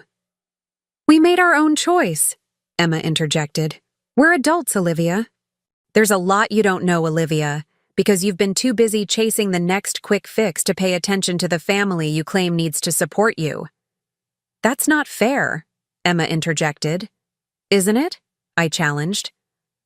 "When was the last time any of you asked about my memories with Grandpa Andrew? When was the last time you showed any respect for what that car means to me, beyond its dollar value?" The silence that followed was heavy with unspoken truths. Dr. Wilson placed the documents carefully back on the table. "I believe I understand the situation now. Ms. Mitchell, the car is rightfully yours. I'll return it immediately." Relief washed over me so powerfully I had to grip the edge of the table. "Thank you. However," he continued, "I would like to make an alternative proposal if you're willing to hear it." My guard instantly rose again. "What kind of proposal?" "I'm a neurologist specializing in degenerative brain disorders, including Alzheimer's disease. I purchased the Shelby not just because I'm a collector, but because of its connection to Andrew Chen." I stared at him, confusion replacing caution. "You knew my grandfather?" "Not personally, but his case was notable in our field." Dr. Wilson glanced at Lawrence, who nodded slightly. "Andrew Chen participated in an experimental treatment program at our research facility 5 years ago. While the therapy couldn't reverse his condition, he exhibited unusual periods of clarity that helped advance our understanding of cognitive recall patterns in Alzheimer's patients." My mind reeled with this new information. I didn't know. He was part of a study." Lawrence looked down at his hands. Dad didn't want anyone to know. He was a proud man. The treatments were in the early phases then, promising but ultimately not effective enough to halt the progression of his disease. "Our research has advanced significantly since then," Dr. Wilson added, "but we always remember our early participants." When I heard through collector channels that Andrew Chen's Shelby might be available, I was interested not just as an enthusiast, but as a researcher who respected Mr. Chen's contribution to our work. "But why didn't you just reach out directly?" I asked, still struggling to process this revelation. Dr. Wilson's gaze shifted to Lawrence and Emma. "I was told the family was handling the sale collectively. I had no reason to question that assertion." A bitter laugh escaped me. "Because they conveniently left me out of the equation." "Becca," Lawrence began, "we truly thought—" "Save it," I cut him off. "I'm tired of excuses." I turned back to Dr. Wilson. "You mentioned an alternative proposal?" He nodded, reaching into his briefcase to extract a folder. "Our research institute is hosting a fundraising gala next month to support our Alzheimer's research program. We display significant vehicles owned by families affected by the disease, a visual reminder of the memories and connections Alzheimer's threatens. I would be honored if you would consider displaying Andrew's Shelby at the event." The request caught me off guard. "You want to borrow the car for a charity event?" "Yes, and perhaps you might consider sharing your story of how the Shelby became a point of connection between you and your grandfather-in-law during his illness. These personal narratives help us humanize the disease for potential donors. I sat back, considering his request. The car would remain in my possession? Absolutely. We would arrange for secure transportation to and from the venue, comprehensive, insurance coverage during the event, and of course, acknowledge your generous contribution. From the corner of my eye, I could see Lawrence and Emma exchanging glances, clearly as surprised by this turn of events as I was. Olivia remained silent, her gaze fixed on the tabletop. I'd need to think about it, I said finally. Dr. Wilson smiled, the expression warming his clinical demeanor. Of course. There's no pressure, and regardless of your decision, the car will be returned to you today. It's currently in the club's secure garage downstairs. The tension that had been coiled in my chest for the past 24 hours began to unwind. My car was here, safe, and would be coming home with me. As Dr. Wilson gathered his papers, he paused, studying me with a thoughtful expression. You know, Ms. Mitchell, your grandfather-in-law spoke about you during his moments of clarity in our program. My heart stuttered. Our eyes met briefly before she looked away, a flush creeping up her neck. Becca, Lawrence began, his voice formal and strained. This is Dr. Matthew Wilson. He's agreed to hear us out regarding the situation. I ignored my in-laws, focusing instead on the stranger who now technically owned my car. Dr. Wilson, I said, extending my hand, thank you for meeting with me. His handshake was firm, his gaze direct. Mrs. Chen, or do you prefer Mitchell? Mitchell is fine. I gestured to the chairs arranged around a polished oak table. Shall we sit? As we arranged ourselves around the table, I noted that Olivia chose a seat at the far end, physically distancing herself from the confrontation. Typical. Always in the middle of chaos but never willing to face its consequences. I understand there's been a significant misunderstanding about the vehicle I purchased yesterday, Dr. Wilson began, his tone measured and professional. Not a misunderstanding, I corrected. A theft. The 1967 Shelby GT500 was legally mine, left to me by Andrew Chen, Lawrence's father and my grandfather-in-law. The title is in my name. My in-laws had no legal right to sell it to you. Lawrence shifted uncomfortably. As I explained to Dr. Wilson, we believed the car was still in my father's name. He had mentioned leaving it to you, but we thought— You thought wrong, I interrupted, opening my portfolio to remove the documentation I'd gathered overnight. Here's the vehicle title with my name, dated 3 weeks before Grandpa Andrew passed away. Here's his notarized letter stating his intention that the car remain with me. And here, I slid across a final document, is the police report I filed this morning for Grand Theft Auto. Emma gasped. You said you'd wait. I said I wanted the car or the buyer's information by morning. You provided the latter, so I proceeded. Accordingly, I turned back to Dr. Wilson. I'm not here to cause trouble for you, doctor. You're as much a victim in this as I am. But that car represents more than just its monetary value to me, and I'm prepared to take this as far as necessary to get it back. Dr. Wilson studied the documents with methodical care, his expression revealing nothing.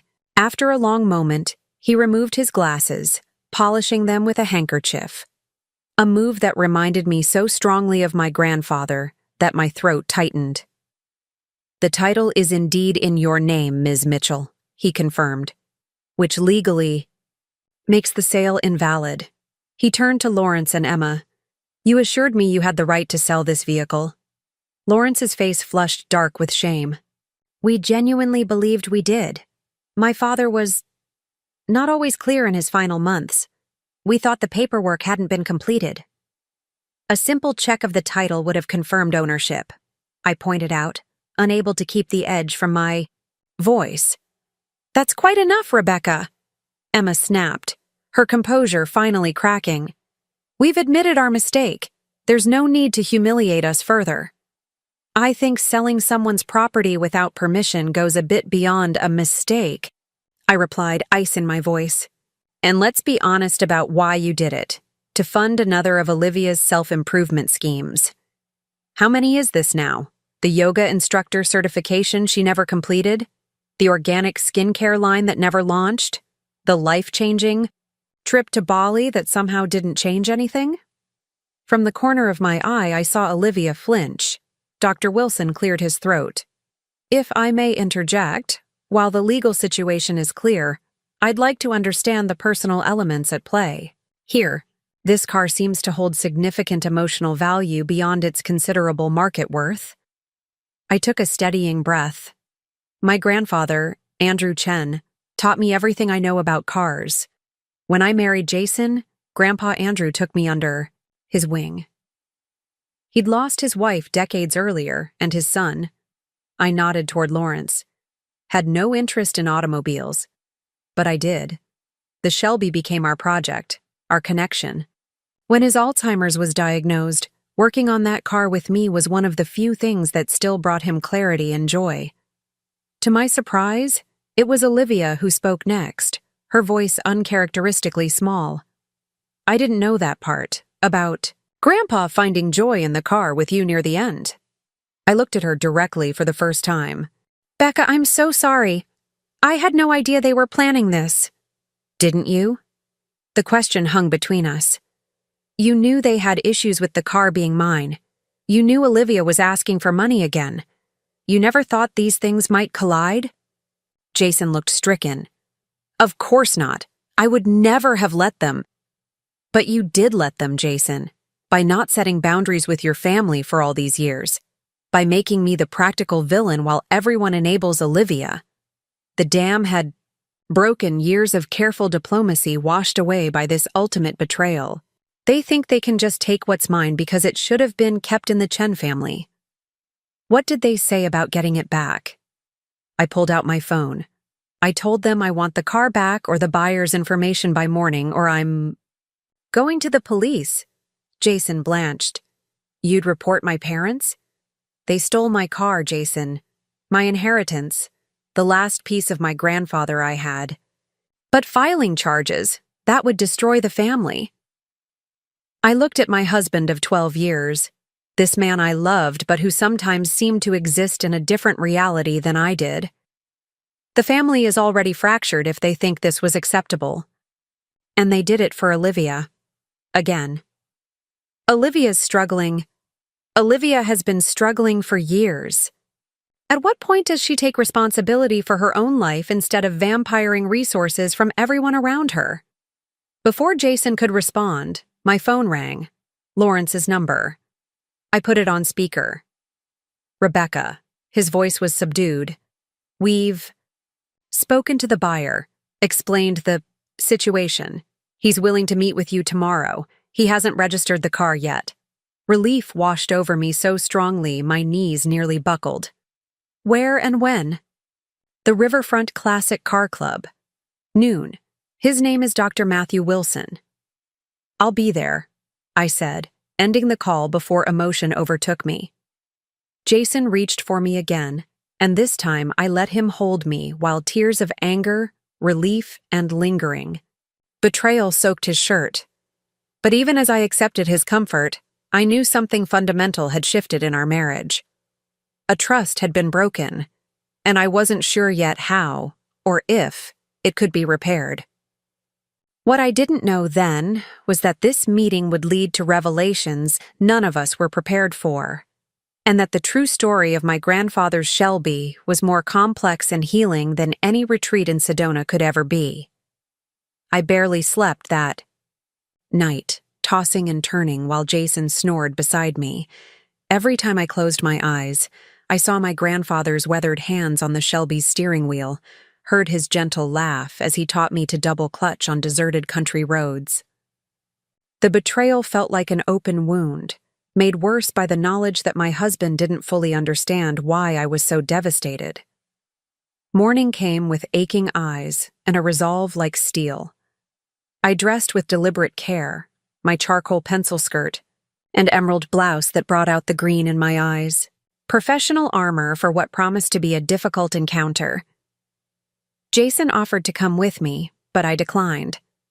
This was something I needed to handle alone, without his divided loyalties complicating an already fraught situation. "I'll call you when it's done," I promised, leaving him looking lost in our kitchen, a half-empty coffee mug clutched in his hand. The Riverfront Classic Car Club was housed in a renovated warehouse overlooking the Willamette River, its brick exterior maintaining industrial charm while the interior gleamed with polished wood floors and vintage automotive memorabilia, a kingdom of mechanical nostalgia where enthusiasts gathered to share their passion. On any other day, I would have felt at home here. I arrived 20 minutes early, my nerves too frayed to sit at home counting seconds. The receptionist directed me to a private meeting room that overlooked the club's showcase floor, where members' prized vehicles were displayed in rotating exhibitions.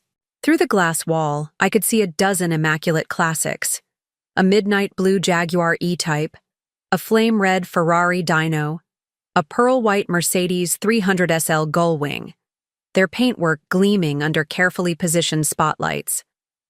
But not my Shelby. Not yet. At precisely noon, the door opened. Lawrence entered first, his normally confident stride diminished, shoulders hunched beneath his camel overcoat. Emma followed, her face a mask of carefully controlled neutrality. Behind them came a man I didn't recognize, tall and distinguished, with salt and pepper hair and wire-rimmed glasses. Dr. Matthew Wilson, presumably, the buyer of my stolen heritage. What I didn't expect was the fourth person who slipped in behind them, Olivia, her typical bohemian flair subdued in a simple black dress, her expression uncharacteristically somber. "Why didn't you call me the moment you found out?" My voice had dropped to a dangerous whisper. Jason looked miserable. "I thought I could fix it. I thought I could talk them out of it before you even knew it was gone. But they're not answering." Now, and Olivia's phone is going straight to voicemail. I grabbed my keys. "I'm going over there now." "Becca, wait!" But I was already back in my car, fury propelling me across Portland toward the Chen family home. The drive was a blur, my mind cycling through disbelief, rage, and crushing grief. That car wasn't just metal and mechanics. It represented afternoons in my grandfather's garage, his patient voice explaining how internal combustion engines worked, his gnarled hands guiding mine on the stick shift. It was the place where, in his final moments of clarity, he'd told me how proud he was of the woman I'd become. And now it was gone, sacrificed to Olivia's latest whim. I pulled up to the tidy bungalow with its perfectly maintained garden and warm golden light spilling from the windows, a domestic tableau that now struck me as a facade. I pounded on the front door, propriety abandoned. Emma opened it, her expression shifting from welcome to wariness when she saw my face. "Where is it?" I demanded, stepping past her into the hallway. "Where's my car?" Lawrence appeared from the living room, his posture stiff. "Rebecca, I think you need to calm down." "Don't tell me to calm down. You stole my car and sold it out from under me. For what? So Olivia can go play with crystals. In the desert?" "That's not fair," Emma interjected.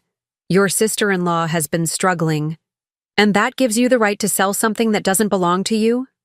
Something that can never be replaced?" My voice cracked, betraying the hurt beneath the anger. Lawrence's jaw tightened. That car was my father's prized possession. It should have stayed in the Chen family.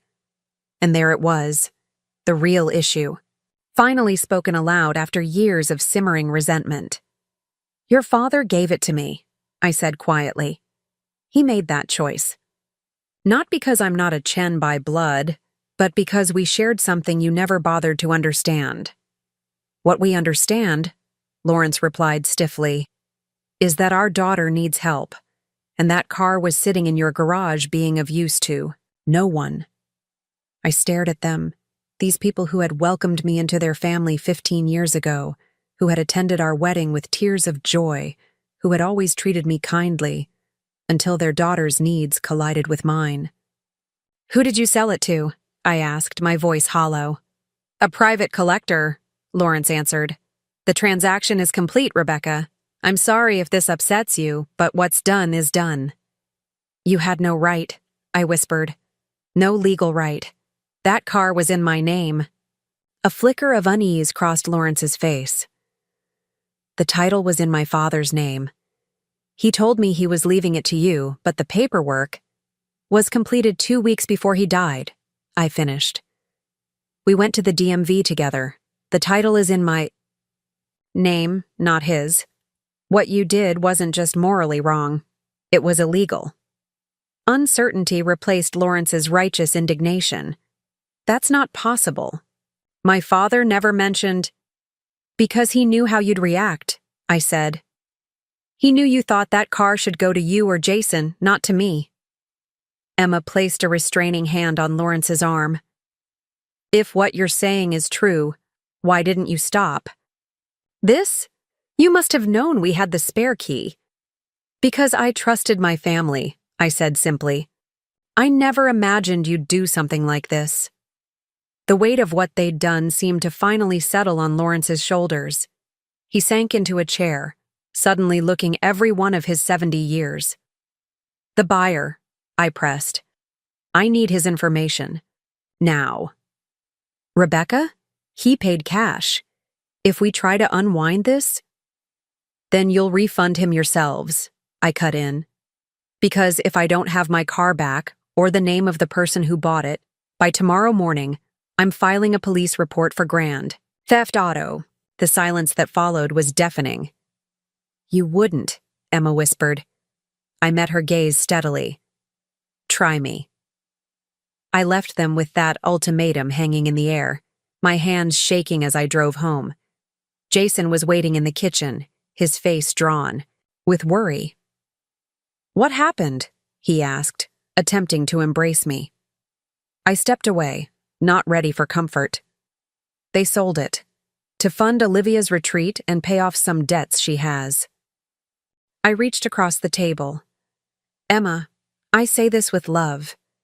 Sometimes supporting someone means helping them build capabilities, not just writing checks. Emma patted my hand, but her eyes had that distant look they got when she'd stopped truly listening. You've always been the practical one, Becca. It's why you and Jason work so well. You balance each other. But Olivia needs a different kind of support right now. I recognized a diplomatic dismissal when I heard one. We finished lunch talking about safer topics. Jason's upcoming work presentation, Emma's community garden, an upcoming family dinner. As I was leaving, Lawrence arrived home, giving me a warm, if slightly reserved hug. Been showing off the Shelby to the neighbors again? He asked, his tone light, but with that undercurrent that had been present since his father had left me the car instead of him? Just regular maintenance, I replied. You know how particular your dad was about that car.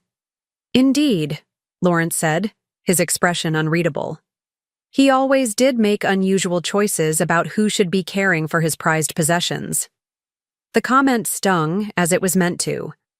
I said my goodbyes and drove back to work, pushing away the familiar discomfort that always lingered after these subtle reminders that I would always be, in some small way, an outsider in the Chen family dynamics. What I didn't know then was that Lawrence and Emma had already made their decision, one that would shake our family to its foundation and test the boundaries of forgiveness in ways I couldn't imagine. 3 days later, I pulled into our driveway after a grueling day managing architectural projects that seemed determined to go over budget.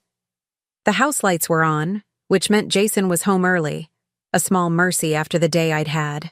All I wanted was a glass of wine, a hot bath, and maybe 30 minutes in the garage with my Shelby, the ritual of checking its systems always soothing my frayed nerves.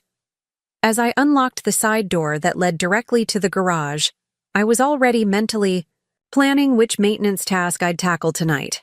Maybe I'd check the tire pressure or test the battery, simple tasks that required just enough focus to drive away workplace stress without demanding too much from my exhausted brain. I flipped on the light switch. The space where the Shelby should have been was empty.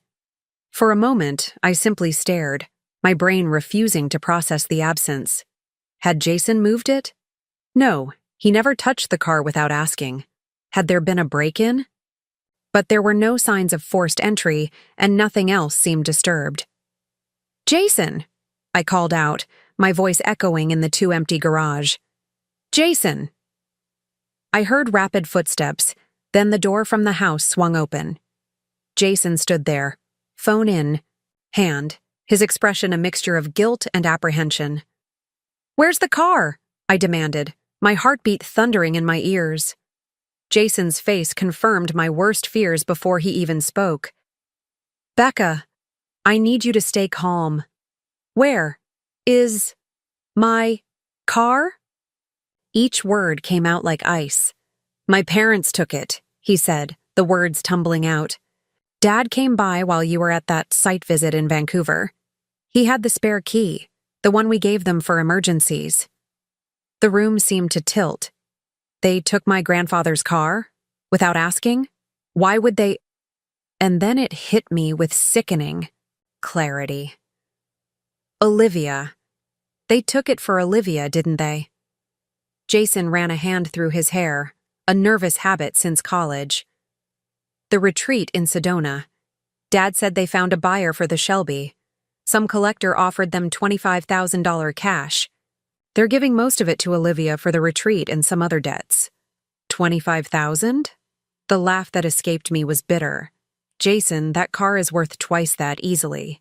And it doesn't matter because it's not theirs to sell. It was my grandfather's. He left it to me." I know, I told them that. I've been calling them all afternoon." "When? When did they take it?" My mind was racing, calculating how far they could have gotten, whether the transaction was complete. "This morning around 10. Dad said the buyer was meeting them at 2. 4 hours ago. The sale would be done.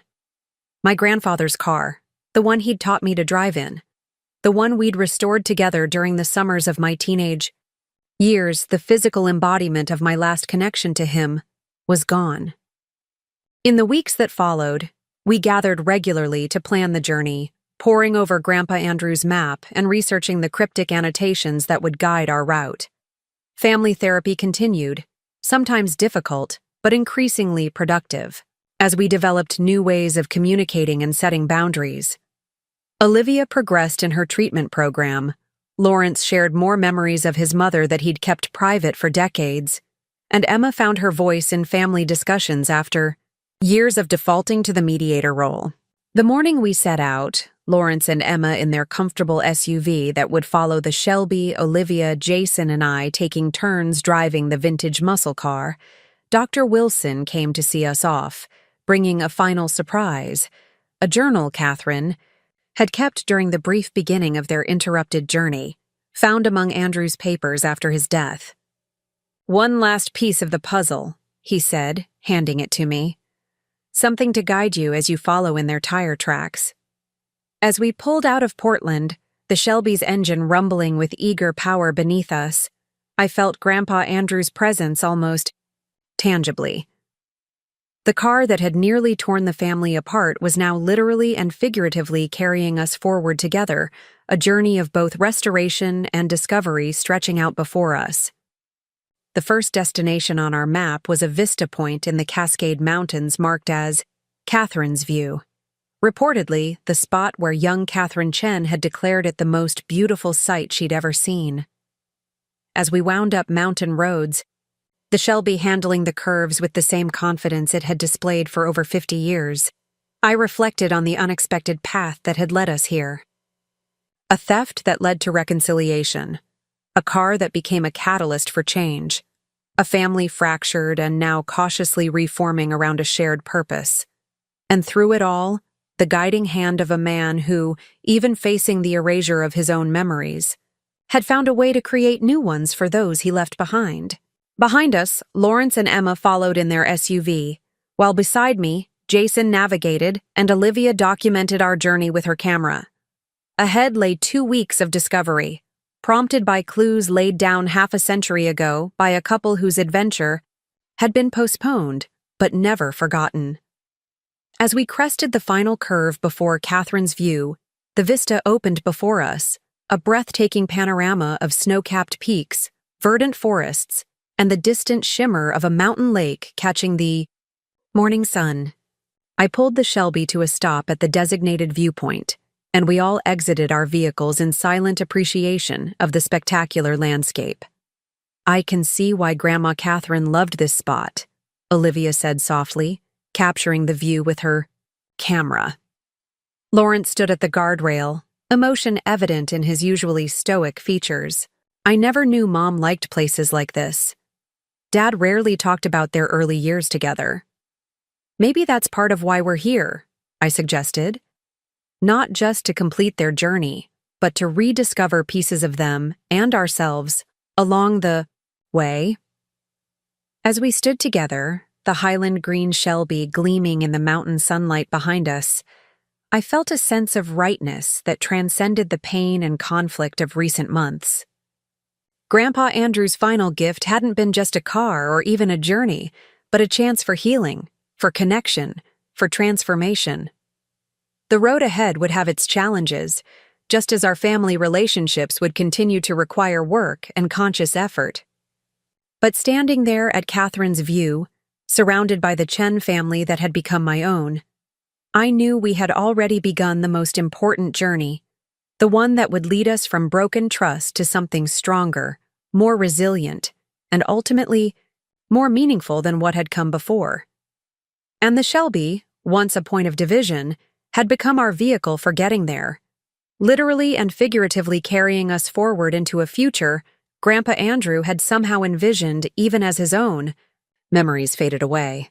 We still had miles to go, mysteries to unravel, and family dynamics to navigate. But in that moment, watching the sun glint off the Shelby's Highland green finish, I felt certain that the journey ahead would be worth every challenging mile. Up next, you've got 2 more standout stories right on your screen. If this one hit the mark, you won't want to pass these up. Just click and check them out.